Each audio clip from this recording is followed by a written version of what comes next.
আজকে আমি আপনাদের দেখাবো কিভাবে আপনারা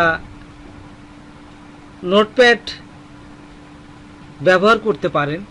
আর নোটপ্যাডের একটা ট্রিক্স আমি আপনাদের দেখাবো।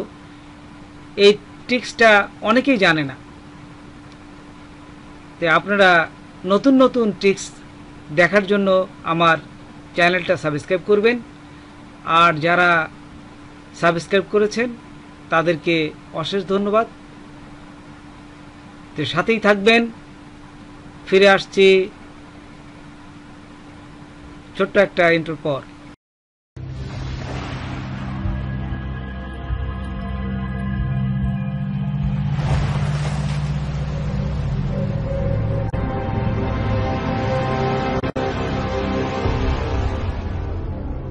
কিভাবে নোটপ্যাড ওপেন করতে পারি, তো দেখুন, প্রথমে এই যে স্টার্টে যাবেন। স্টার্টে যাওয়ার পর এখান থেকে যদি এই যে এই নিচের এই অ্যারো চিহ্নতে ক্লিক করবেন, ক্লিক করার সাথে সাথে দেখুন নিচে এখান থেকে সোজা চলে আসবেন। এখানে দেখুন নোটপ্যাড অপশন আছে, এই যে নোটপ্যাড, এখান থেকে আমরা ক্লিক করে সরাসরি নোটপ্যাডে চলে আসতে পারি।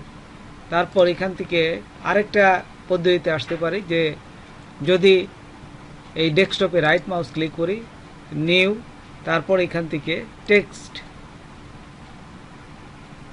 টেক্সট ডকুমেন্ট, এখান থেকে যদি আমরা আমাদের নাম লিখে দিই তাহলে হবে। যেমন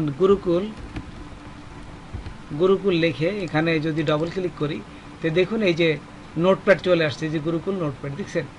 আচ্ছা, আরেকভাবে যাইতে পারি, সেটা হচ্ছে প্রথমে এখানে ক্লিক করবেন, তারপর এই যে আমরা সার্চ করব, এখানে যে আমরা লিখে দেব যে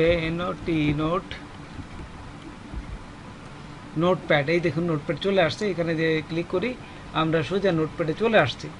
তারপর এখান থেকে এই দেখুন এখানে যদি আমরা ধরি তাহলে ম্যাক্সিমাইজ, আর এই যে এখানে ধরে মিনিমাইজ, একদম ছোট হয়ে যাবে, এটি দিলে বড় হয়ে যাবে। তাই আমি ক্লিক করে বড় দিলাম।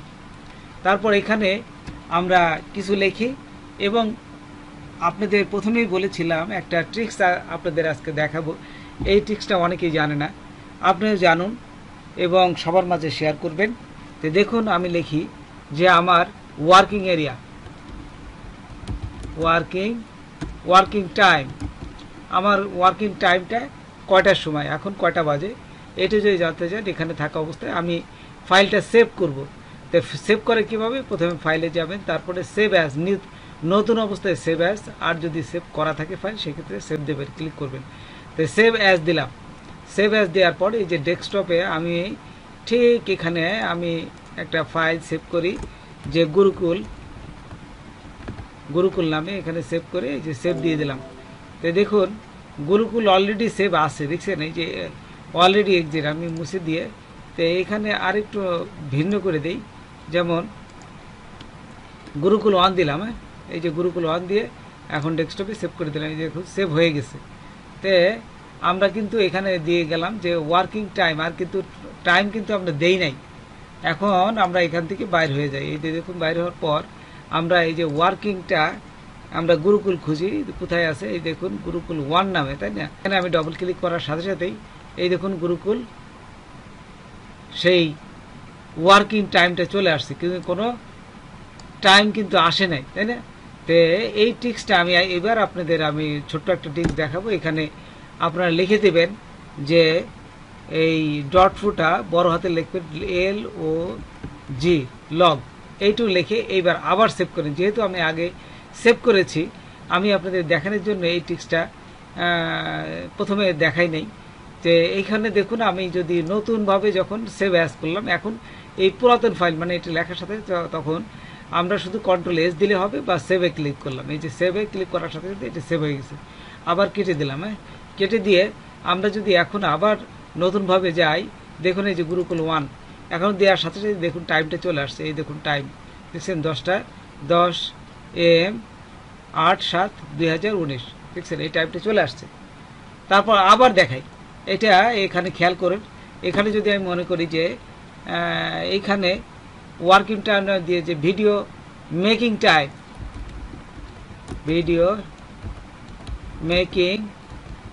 টাইম, দেখুন আরেকটা লিখলাম।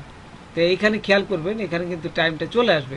তাই আবার কি করব, সেভ করব, ফাইলে যে সেভ দেবেন, এই যে সেভ দিলেই বাকিটা সেভ হয়ে গেছে। এখান থেকে আমরা আবার ক্লোজ দিয়ে বাইরে হয়ে গেলাম। তারপরে দেখুন এই যে গুরুকুল আবার ক্লিক করলাম, ক্লিক করার সাথে সাথে দেখুন এই যে এই টাইমটা চলে আসছে, দেখছেন এখানে 10টা 10 ছিল, এখানে 1 মিনিট পরে 10টা 11, দেখছেন। এইভাবে আপনারা টাইমটা সুন্দরভাবে লিখতে পারেন।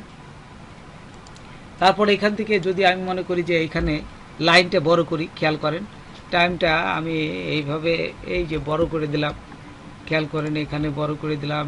আচ্ছা, এটা আমি আপনার দেখানোর জন্য এটা করেছি যে এইভাবে যদি আরও এই পাশে নিয়ে আরও যদি দেন, এই যে ডিলেট কি চাপ দিলাম, দেখুন আরও চলে আসবে, দেখছেন ওই পাশে চলে গেছে। আমি যদি এই যে এইভাবে দেখি তো এইভাবে আমাদের ডেস্কটপে যে জায়গাটুকু তাও ছেড়ে বাইরের দিকে চলে গেছে, দেখছেন বাইরে, অনেক বাইরে চলে গেছে। তাই আমরা যদি এইভাবে চাই যে না ডেস্কটপের ভিতরেই রাখবো, সেই ক্ষেত্রে কি করবেন, এই যে এখানে থাকা অবস্থায় ফরম্যাটে যায়, এই যে ওয়ার্প টেক্সট এটি দেওয়ার সাথে সাথে দেখুন ডেস্কটপের ভিতর চলে আসে, বাইরের অংশ থাকবে না।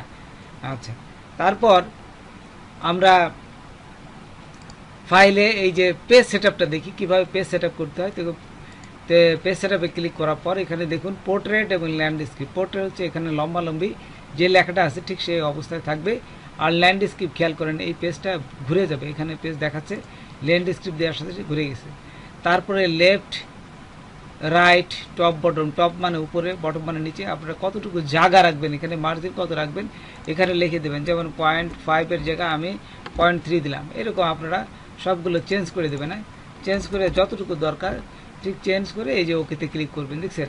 পেপার সাইজ, এই যে লেটার আছে পেপার সাইজ যদি আপনারা এখান থেকে A4 সাইজ দিতে পারেন বা যেটাই দেন সেটা দিয়ে নেবেন, দিয়ে এই যে ওকেতে ক্লিক করার সাথে সাথে পেপার সাইজটা দেওয়ার সাথে সাথে পেপার সাইজটা এখানে বসে যাবে। তারপর এখানে খেয়াল করে প্রিন্ট করা, এই যে কন্ট্রোল P দিলে হয় বা প্রিন্টে ক্লিক করবেন।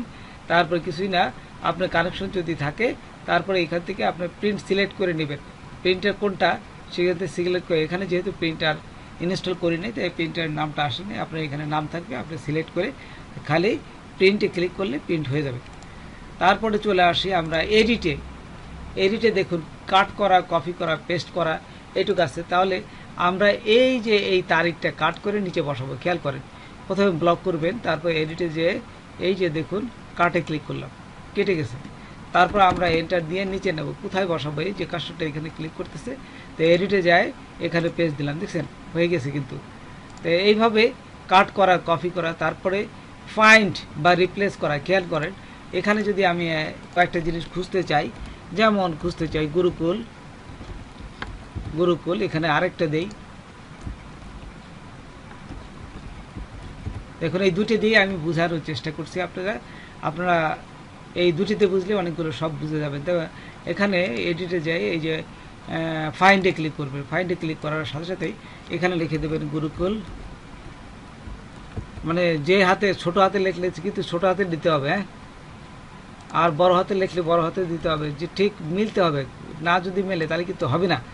GURUKUL গুরুকুল, দেখুন এখানে দেয় ফাইন্ড নেক্সটে ক্লিক করবেন, এই যে ধরছে দেখছেন নেক্সট, ফাইন্ড নেক্সট, এই যে পরেরটা ধরছে দেখছেন, আর নাই বলতেছে ক্যানট ফাইন্ড গুরুকুল, আর নাই। তো এই গুরুকুলের জায়গায় যদি আমি একটু পরিবর্তন করতে চাই, তো কার্সরটা এখানে রেখে এই যে এডিটে যায় আপনারা এই যে রিপ্লেসে যাবেন, রিপ্লেসে দেখুন গুরুকুল এখানে আসেই, গুরুকুলের জায়গায় আমরা কি দিতে পারি, যে রাজবাড়ি দিলাম, রাজবাড়ি দিয়ে এই যে ফাইন্ড নেক্সট রিপ্লেস ওয়াল দিলে দুটি হয়ে যাবে, আর রিপ্লেস দিলে একটা হবে। দেখুন রিপ্লেসে ক্লিক করলাম, এই যে এইটা কিন্তু ধরছে রিপ্লেস, ওই দেখুন রাজবাড়ি হয়ে গেছে, আবার রিপ্লেস করলাম, এই যে রাজবাড়ি হয়ে গেছে, শেষ। তো এইভাবে রিপ্লেস করতে পারবেন। একটু আগে আমি আপনাদের দেখিয়েছি, যদি অনেক লেখা থাকে, যদি এই ডেস্কটপে ভিতর না ধরে, না দেয়, অনেক লাইন যদি পেজের বাইরে চলে যায়, সেই ক্ষেত্রে ওয়ার্ক দিলে শুধুমাত্র ডেস্কটপে যে জায়গাটুকু এইটুকুতে ভিতরে থাকবে। আচ্ছা, তারপরে এখান থেকে যদি ফন্ট, এই ফন্টগুলোকে কীভাবে চেঞ্জ করবেন, এই যে ফন্টে ক্লিক করবেন, ক্লিক করার সাথে সাথে দেখুন বিভিন্ন ফন্ট স্টাইল এখানে আছে, আপনারা যে কোনো ফন্ট এখান থেকে স্টাইল চেঞ্জ করে ওকে দেওয়ার সাথে সাথে দেখুন ফন্ট স্টাইল চেঞ্জ হয়ে যাবে। আচ্ছা, তারপর এইখানে ভিউতে দেখুন, ভিউ স্ট্যাটাস বারে ভিউ আছে, তারপরে হেল্প, আপনারা যদি যে কোনো কিছু হেল্প করতে চান, মানে নোটপ্যাড সম্বন্ধে জানতে চান, সেই ক্ষেত্রে হেল্পে যায় অ্যাবাউট নোটপ্যাড, দিলে আপনারা এখান থেকে পরে এখানে বিভিন্ন অপশনগুলো আছে, এখান থেকে আপনারা পরে এই অপশনগুলো জানতে পারবেন যে নোটপ্যাডে কোথায় কি আছে, এরা আপনাকে সাহায্য করবে। আচ্ছা, তারপর এখান থেকে যদি আমরা বাইর হতে চাই সেই ক্ষেত্রে আমরা কি করব, এই যে ফাইলে যাব, ফাইলে যে এক্সিট ক্লিক করলে কিন্তু বাইর হয়ে যাব, অথবা এই যে কাটা চিহ্নতে ক্লিক করবেন, কাটা চিহ্ন ক্লিক করলে বাইর হয়ে যাবে। তো বন্ধুরা, এইভাবেই আমরা নোটপ্যাডটা সুন্দরভাবে কাজ করতে পারি। তো যদি আপনার এই নোটপ্যাড সম্বন্ধে আরও জানার থাকে বা কোথাও আপনারা জানতে আগ্রহী হন বা কোনো জায়গায় বেঁধে যায়, তাহলে আমার এই ভিডিওর ডিসক্রিপশন বক্সে জানাবেন, আমি অবশ্যই আপনাদের উত্তর দেব। তো আজকের মতন এখানে বিদায় নিচ্ছি। Thanks for watching my video.